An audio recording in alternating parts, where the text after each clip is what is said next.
Predicting precipitation. So we are going to predict if you would get a precipitate under certain circumstances by comparing the KSP to the Q value. So essentially we'll have certain concentrations and we're going to figure out based on those concentrations what this Q value is, or the trial ion product, and then we're going to look at it versus KSP and we'll say, okay, is this going to shift to the left or is it going to shift to the right? And what does that mean in terms of whether we get a precipitate or not? Are the ions going to come out of solution or not? If the Q value is the same as the KSP, that means we have a saturated solution. So you're not going to get a precipitate form because it's right on the balancing point there. It doesn't have too many ions, so they're not going to come out of solution. It has just the right amount of ions for the water to hold. And so it is in equilibrium, it is saturated. If Q is smaller, no precipitate is going to form. That's telling us that it is unsaturated. The water could hold more ions. If Q is larger than KSP, then the reaction is going to have to shift to the left, and we're going to write the solid on the left-hand side. So when it shifts to the left, that means it is going to form a precipitate because the solution itself is supersaturated. So we can often, if the question doesn't give you the KSP value, it might just give you the situation and say, okay, are we going to get a precipitate or not? Look up the KSP values on a table, and then you can compare them to your Q. And remember, the lower the KSP is, the less soluble the substance is that you're dealing with. Make sure that you can also figure out if you're doing a reaction of the products that are being formed, which one's going to be soluble. So if you don't have a solubility table, you might want to take a look at that, or if you're not familiar with which ones are more likely to be insoluble, because if you're forming two products and one of them has high solubility and one of them has low solubility, you'd want to do the calculation for the one that is low soluble, because that would be the one that would give you your precipitate before the other one would. So if there's two products, solve the Q value for the least soluble product. So looking at it visually, in a saturated solution, we're at equilibrium. In an unsaturated solution, essentially your Q value is going to be less than your KSP value. There's not as many ions in solution. You could put some more in, so more ions will dissolve into solution. When it's at equilibrium, there are ions still dissolving in solution, but there are also ions crystallizing, and that is happening at the exact same rate, so we have our equilibrium established. If it's super saturated, what that means is there's too many ions, and some of them are going to have to come out of solution and crystallize and form a precipitate. Now, remember, this is going to be true whether or not there is extra solid there as well. So if you actually have extra solid, there's going to be some dissolving, but if your Q is less than your KSP, then what that means is there's going to be more dissolving. There's still going to be some crystallizing, but there's going to be more dissolving into solution faster, and so essentially that lump of ions that you have there, they will continue to dissolve into solution. Just because you have a lump in the solution doesn't mean it's supersaturated, because that lump could be dissolving and crystallizing at the same rate. It's at equilibrium, and that's where our KSP is going to be true. If we have extra ions in solution and our Q value will work out to be greater than our KSP, it's going to have to shift in the direction leftwards to crystallize out some of those ions. So they will crystallize out faster than they're dissolving. It's not that none of them are dissolving, it's just that they are crystallizing out faster, and therefore you end up forming or growing or adding on to the crystal that is there. All right, so let's take a look at this. We've got a couple of calculations we need to keep track of. In this one here, we have a certain amount of a certain concentration of calcium chloride. We have, again, a particular amount of a certain concentration of sodium sulfate, and we're going to put them together, and we want to know whether, when you put these two things together, do we get a precipitate or not.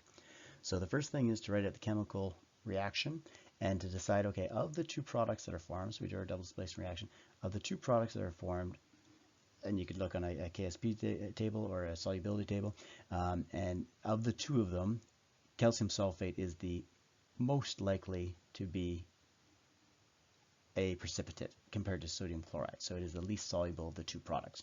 So it's the one we want to do the calculation for. So to find the Q, we're going to write our trial ion product, and essentially it's the same thing as our KSP equation, but we're not saying for sure whether it's at equilibrium or not. We're going to find out what it is and then compare it to known KSB. And notice the question doesn't give us our KSB, so we'll have to look up the KSB for our calcium sulfate before we can finish the question. But we need to know what is the concentration of calcium ions, and they're coming from this first solution. And then we need to know what is our concentration of sulfate ions, and they're coming from the second solution. So we just need to know their concentrations. Now realize we have their concentrations here, but this is before the two beakers are mixed. And so we have to do a quick dilution calculation and say, okay, well, we know what they are before they're mixed, but we're going to put them together, and so the volumes are going to change, the concentrations are going to change. So we have to just calculate what they are first, then run them through the equation, and then find out our Q value and compare it to the KSB value and say, okay, are we going to get a precipitate or not? So find these values. First one for calcium, and I would write out the equation separately and say, okay, well, the calcium ions are coming from my calcium chloride, and I'd bother writing this equation out to make sure that I get the right molar ratio, because again, it'll affect how many calcium ions I have. So whatever the concentration of calcium chloride is, it's a 1-to-1 ratio for my concentration of calcium. And so I know that I have 0.1 moles per liter of calcium ions. My sulfate is coming from my sodium sulfate, and again, I'm going to write out this reaction just so that I am sure that I'm dealing with a 1-to-1 ratio.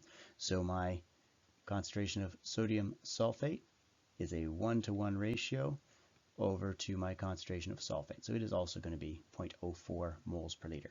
So I've got my concentration of calcium and I've got my concentration of sulfate, but these are in separate beakers. So we have this beaker and we have that beaker. This beaker, we are worried about the calcium ions. There's the chloride ions in there as well, but we don't care about them. And there's our sulfate ions in this other beaker. Now we are going to put both of them into a beaker together. And so the volume 1 and the volume 2 will be added together to give us our total volume in this new beaker. And because we're diluting the sulfate ions that are in this beaker with the volume of the first beaker and vice versa, we're going to have a new volume to worry about. So after mixing the volumes, we know that we're going to have 100 plus 100 is 200 mils. And so we should do a quick calculation, a dilution calculation. Again, something, if the numbers are easy, you can do it in your head. But if not, you can use your C1V1 equals C2V2. We have our initial concentration, our initial volume, and our final volume is the 200 mils.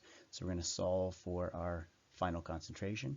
But if we're doubling the volume, we know we're going to half the concentration. So we'll end up with 0.05 moles per liter of calcium. Not showing the calculation for sulfate, but again, same thing. We're halving its concentration because we're doubling the volume, but feel free to use your dilution calculation if the numbers aren't easy to do in your head. So the dissociation for our precipitate, the one, again, of the two products, the one that is the least soluble, the one that, if there is going to be a precipitate, it'll be this one.